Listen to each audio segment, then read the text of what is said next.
What is up guys, CPCR and আপনাদের জন্য সুসংবাদ, কেননা বহুল প্রতীক্ষিত Radeon RX 7000 সিরিজের দুটি গ্রাফিক্স কার্ড অ্যানাউন্স হয়ে গেছে। আর এটি কতখানি ইন্টারেস্টিং আপনারা বুঝতেই পারবেন। শুধু তাই না, AMD এখানে মার্কেটিংয়ে কীরকম বিহেভ করেছে সব কিছুই আজকে জানার চেষ্টা করব। Hello WhatsApp guys, CPCR and you are watching PC tech video. So let's get started. বন্ধুরা, একটা বিষয় আপনাদের সাথে শেয়ার করি। যখন AMD Ryzen তাদের 3000 সিরিজের সিপিইউগুলো লঞ্চ করে দেয়, তো আসলেই ক্রেজি বিষয় হয়ে গেছিলো, এমন একটা ভাইব এসেছিল। সেরকম এবারও হচ্ছে, অর্থাৎ তাদের 7000 সিরিজের গ্রাফিক্স কার্ড দুটো লঞ্চ করার পর। আর কোন দুটো থাকছে? একটি হচ্ছে Radeon RX 7900 XTX, সেটাতে থাকবে 24GB GDDR6 মেমোরি, আর তার সাথে থাকবে 96 কম্পিউট ইউনিট, যা আগের বারের চেয়ে অনেক কাউন্টের বেশি। তাছাড়াও যদি আমি এর ছোট ভাইয়ের কথা বলি, এটি আসবে 20GB ভ্যারিয়েন্টের সাথে, তবে এখানে কম্পিউট ইউনিট হিসেবে থাকবে 86টি কম্পিউট ইউনিট, যা মোটামুটি পাওয়ারফুল বলা যেতেই পারে। আর তাছাড়াও ক্লক বা আর্কিটেকচার নিয়ে পরবর্তীতে কথা বলা যাবে। তো আজকে আরও কিছু বিষয় নিয়ে কথা বলবো, সেগুলো ডিটেল ভিডিওতে অর্থাৎ রিভিউ ভিডিওতে আসবে। নো ডাউট AMD যেটা এবার করে দেখিয়েছে তাদের গ্রাফিক্স কার্ড মার্কেটে, ইটস টোটালি আনবিলিভেবল। আর তারা যে সবচেয়ে ভালো কাজটি করেছে সেটি হচ্ছে তাদের প্রাইস, অর্থাৎ কম্পিটিশন আমি মনে করি যে একটু টাফ হয়ে যাবে এনভিডিয়ার জন্য। তবে এমন না যে এনভিডিয়াকে বিট করে দিয়েছে বা এমন কাজ করেছে যেটাতে এনভিডিয়ার উঠে দাঁড়াতে পারবে না তাদের 80 বা 90 ক্লাসে, এরকমটা নয়।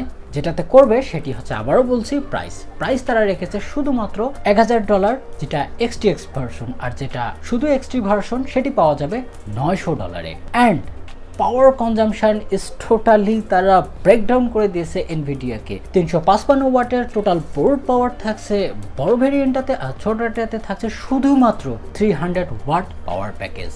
আর এটাই হচ্ছে first gaming MCM design base graphics card বা জিপিইউ। হ্যাঁ, এর আগে ছিল, কিন্তু কনজিউমারদের জন্য না। তো এটি দুই ধরনের প্যাকেজে তারা বিভক্ত করেছে। একটা হচ্ছে MCD, যেখানে মেমোরি ক্যাশ ডাই থাকবে, আর একটা হচ্ছে GDC। আর এটি কমপ্লিট করা হয়েছে TSMCর কাটিং এজ 5 ন্যানোমিটার গ্রাফিক্সের জন্য আর 6 ন্যানোমিটার মেমোরির জন্য, যা আসলেই ইনক্রেডিবল পারফরমেন্স করছে। তারা ক্লিয়ারলি এখানে অনেক কিছুই বলেনি যে এটা আসলে তাদের কম্পিটিটর থেকে কতখানি ভালো পারফরমেন্স করছে। তবে একটা বিষয় তো আমাদের কাছে ক্লিয়ার, যে 61 টেরাফ্লপ পর্যন্ত পিক পারফরমেন্স যেতে পারে। অ্যারাউন্ড এখানে 58 বিলিয়নের মতো ট্রানজিস্টর ঢোকানো হয়েছে। তবে কোর ক্লক বেশি একটা ভালো দেখতে না পারলেও আপনারা জানেন এটা ভিত্তিই হয়ে থাকে আর্কিটেকচারের উপর, অর্থাৎ বেশি কোর ক্লক করলেই যে বেশি পারফরমেন্স করবে এরকম বিষয় না। তাছাড়াও তারা আরও কিছু মার্কেটিং বিষয় আমাদের সামনে নিয়ে এসেছে, যেমন এখানে আপনি গেমিং করতে পারবেন 8K-তে উইথ 96 FPS, অবশ্যই FSR এর সাহায্যে, অর্থাৎ এটাও একটা 8K ক্যাপেবল কার্ড। তো এটির বিষয়ে পরে আসছি। আর এখন যদি আমি কনক্লুশনে আসি শুধুমাত্র কার্ডের, নো ডাউট এটা অ্যাবসলিউটলি মাইন্ড বগলিং একটা কার্ড হতে চলেছে নেক্সট জেনারেশনের জন্য, শুধুমাত্র প্রাইস পয়েন্টের উপর ভিত্তি করে। আর পারফরমেন্স যেটা দিচ্ছে সেটা তো বোনাস। তাছাড়াও যদি আমরা তাদের এনকোডিং, ডিকোডিং বা আদার যে সকল AI ফিচারের দিকে দেখি, তো এটা আগের বারের তুলনায় মোটামুটি ইমপ্রুভ করেছে। এখনও বলবো না যে এনভিডিয়ার টপ এন্ডকে টক্কর দেওয়ার মতো ক্ষমতা রাখে পিক পারফরমেন্সে, তবে হ্যাঁ, কিছু অ্যাপ্লিকেশনে তারা অপটিমাইজ করে সেটাকে পুষিয়ে দিবে, যেমন Premiere Pro, after effects, hand brake, Unreal engine থেকে শুরু করে আরও অনেক ইঞ্জিন, গেম ইঞ্জিনে অপটিমাইজ তারা করেছে। তবে হ্যাঁ, রে ট্রেসিংও আগের বারের তুলনায় 1.6 টাইম তারা বলেছে, আগের বারের জেনারেশনের এনভিডিয়ার কথা বলছি না। সো এখান থেকে আইডিয়া লাগানো যায় যে মোটামুটি 30 সিরিজের কাছাকাছি তারা রে ট্রেসিং পারফরমেন্স প্রোভাইড করতে পারবে। তাছাড়াও আমি যদি তাদের DLSS এর মতো ফিচার, অর্থাৎ FSR অথবা আদার সকল ড্রাইভার বা সফটওয়্যারের কথা বলি, তো সেটা তো তারা নেক্সট টাইম অর্থাৎ নেক্সট ইয়ারে তারা ইমপ্রুভ করবে, এরকমটাই জানিয়ে দিয়েছে। আর অনেক গেমস ইনক্লুড করতে চাচ্ছে খুব কম সময়ের মধ্যে। তো এখন আসি সবচেয়ে ইন্টারেস্টিং পয়েন্টে, অর্থাৎ তারা যেভাবে এই কার্ড দুটিকে মার্কেটিং করেছে, ইটস টোটালি বলা যায় এনভিডিয়ার জন্য রোস্টিং। তো প্রথম যে ধাক্কাটি তারা দিয়েছে, অর্থাৎ স্কড হার্কেলম্যানের থ্রু, যে এবার আপনারা যদি এই গ্রাফিক্স কার্ডকে নিউলি ইনস্টল করতে চান, তো আপনাদেরকে কোনো কিছুর প্রয়োজন নেই পরিবর্তনে, না পাওয়ার অ্যাডাপ্টার, না কেস, না পাওয়ার সাপ্লাই, না আদার staff. The 7900 series gaming cards are industry leaders in performance per watt. There is no need to rebuild your desktop, no need to upgrade your case, and there's no need for a new power adapter. And believe me guys, এটা নিয়ে অনেক মজা হয়েছে। তবে আর একটা বিষয় আপনাদেরকে বলে দিই, ক্লিয়ার করে দিই, এনভিডিয়ার যে কানেক্টরটা ছিল ততটাও খারাপ না, কিন্তু হ্যাঁ কিছু কারণবশত সেটি সমস্যার মুখে পড়েছে, তবে এই না যে কানেক্টরটি খারাপ।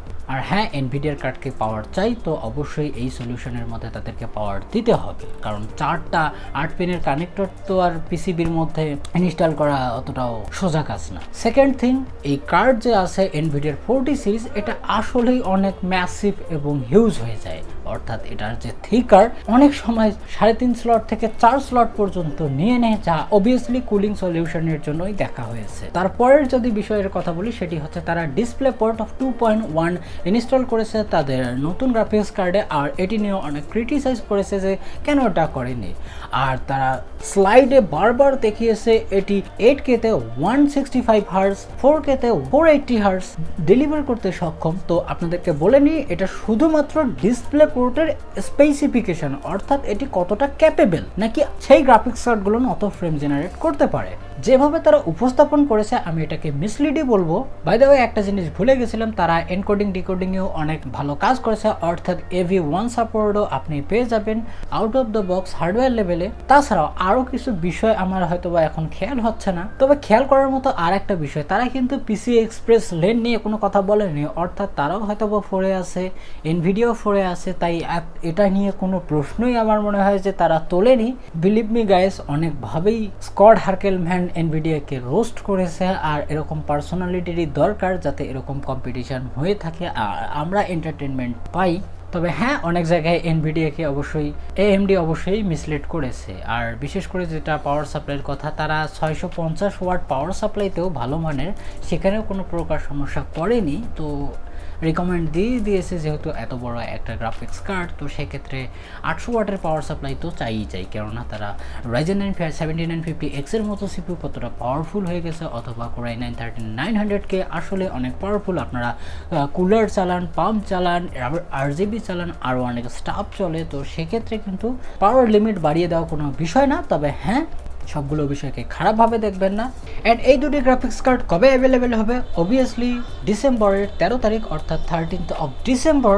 তো এখন আসি কনক্লুশনে। তো পার্সোনালি আমার এই কার্ড দুটিকে এতটাই প্রিসাইজ মনে হচ্ছে যে আসলে এই কার্ড দুটির জন্য আমরা অপেক্ষা করছি। প্রথমত এর পাওয়ার কনজাম্পশন এবং পাওয়ার ডিজাইন, ফুল ডিজাইনের কথা বলছি, অ্যান্ড এর যে প্রাইসটা যে এতটা এগ্রেসিভ রাখতে পেরেছে, এটি আসলে প্রশংসার দাবিদার। তবে সবশেষে একটা কথাই বলতে চাই, AMDর আবার সমস্যা আছে যে তারা গ্রাফিক্স কার্ড মার্কেটে নিয়ে আসতে ভয় পায়। অর্থাৎ আপনি একটা জিনিস চিন্তা করুন, এনভিডিয়ার 30 সিরিজের গ্রাফিক্স কার্ডের সবচেয়ে কম বিক্রি হয়েছে RTX 4090, তারপরে আবার TI এসেছে। তো 4090 যদি কথা বলি, এটি সারা বিশ্বে যতটুকু বিক্রি হয়েছে, AMDর Radeon RX 6000 সিরিজের সকল গ্রাফিক্স কার্ড মিলেও সেই গ্রাফিক্স কার্ডটির মার্কেট ক্যাপ খুলতে পারেনি। আর আদার যে সকল গ্রাফিক্স কার্ড আছে লাইক 3080, 3080 Ti, 3070, 3060, 3050, আরও অনেক গ্রাফিক্স কার্ড, এগুলো তো আরও অনেক বেশি সেল হয়েছে। তাই আপনাদেরকে অবশ্যই বেশি কোয়ান্টিটিতে আনতে হবে, আর অ্যাভেলেবিলিটি যাতে ভালো থাকে। অ্যান্ড মোস্ট ইম্পর্টেন্টলি, আপনারা সফটওয়্যারে যেটা আপগ্রেড করছেন বা এটা নিয়ে কাজ করছেন, ইটস টোটালি ইনসেনলি আপনাদেরকে ধন্যবাদ দেওয়া দরকার, বাকিটা কাস্টমারের উপর। আই হোপ যে বাংলাদেশেও এরকম এগ্রেসিভ প্রাইসে থাকবে, অর্থাৎ AMDর যেটা থাকার কথা, তা না হলে আবার হাইপ ক্রিয়েট হলে 1,05,000 বা 10,000 টাকার কার্ড আবার 1,70,000 বা 80,000-তে না চলে যায়। তবে সবশেষে আমার একটা প্রশ্ন এনভিডিয়া এবং AMDকে, হোয়ার ইজ ইউর ছোটোখাটো কার্ড? আপনাদের ছোট বা বাজেট রেঞ্জের কার্ডগুলো কোথায়? আপনারা কাজই করছেন না। It's totally sad. I hope যে এই দুটি গ্রাফিক্স কার্ড আপনাকে ভালো লাগবে, আর টাকা থাকলে কিনতেও পারেন। আর আপনার বাজেট কতটা সেটাও কমেন্ট সেকশনে লিখতে পারেন। দেখা হবে নেক্সট ইন্টারেস্টিং ভিডিওতে। ভালো থাকবেন, সুস্থ থাকবেন, বাই বাই।